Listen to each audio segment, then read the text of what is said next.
पण इयत्ता 8वी इंग्रजी विषयातील युनिट नंबर 3.3 ट्रूथ ही कविता अभ्यासणार आहोत। या कवितेचे कवी आहेत बॅरी वेड। बॅरी वेड यांनी या कवितेच्या माध्यमातून शब्दांचं महत्त्व अधोरेखित केलेलं आहे।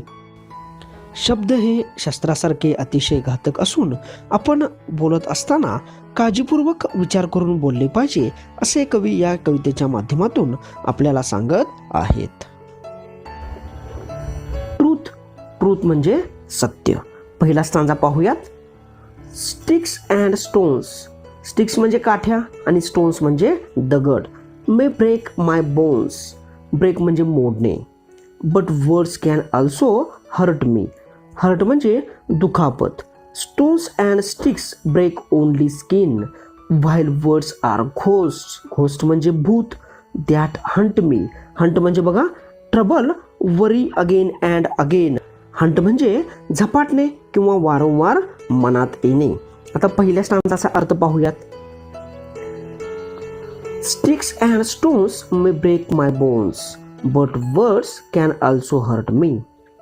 पहिल्या कडव्यामध्ये कवी म्हणतात की काठ्या आणि दगड माझी हाडे मोडू शकतात, but words can also hurt me. पण शब्दामुळे सुद्धा मला दुखापत होऊ शकते। पहिल्या कडव्यामध्ये कवी म्हणतात की शब्द काय असतात, खूप ताकदवान असतात। काठ्या आणि दगडामुळे आपल्याला शारीरिक इजा होऊ शकते, पण शब्दामुळे सुद्धा आपले मन, आपल्या भावना दुखावल्या जाऊ शकतात। Stones and sticks break only skin. दगड आणि काठ्यामुळे काय होऊ शकतं, तर आपलं जे बाह्य शरीर आहे म्हणजे आपली त्वचा आहे, या त्वचेला इजा पोहोचू शकते। While words are ghost that haunt मी।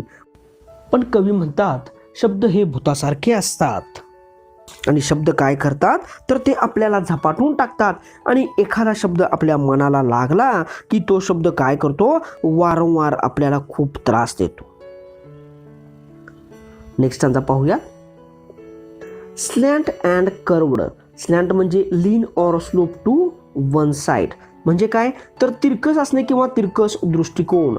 आणि कर्व्ड म्हणजे वक्र। The forward swords. स्वॉर्ड्स म्हणजे तलवारी। To piers. पियर्स म्हणजे बघा स्टॅब ऑर पंक्चर म्हणजे घुसणे किंवा भेदून जाणे। अँड स्टिक इनसाइड मी।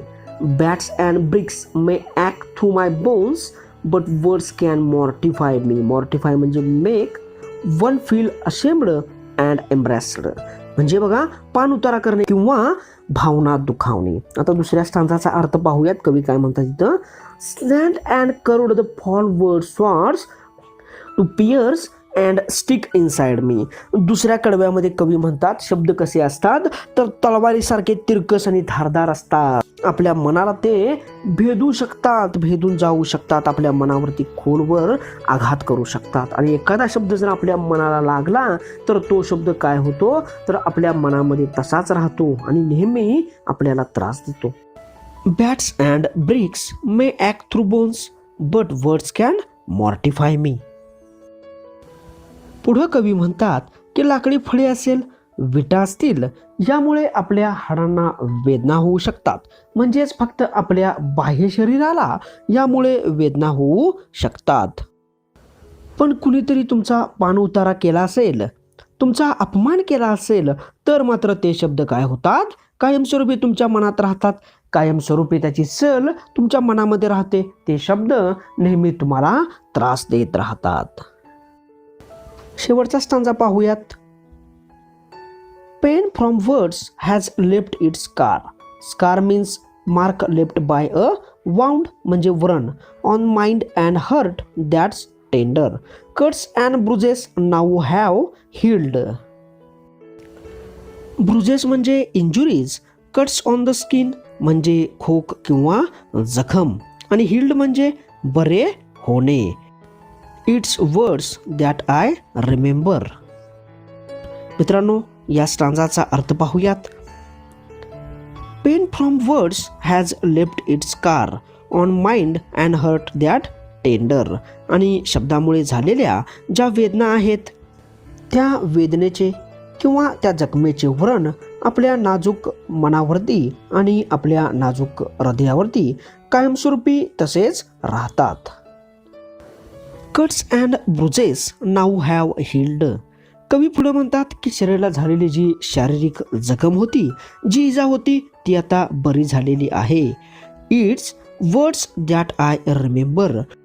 परंतु जे शब्द आहेत, शब्दरूपी बाण आहेत, ज्या बाणांनी मी घायाळ झालेलो आहे, ते शब्द अजूनही माझ्या लक्षात आहेत. अजूनही मला ते शब्द त्रास देत आहेत.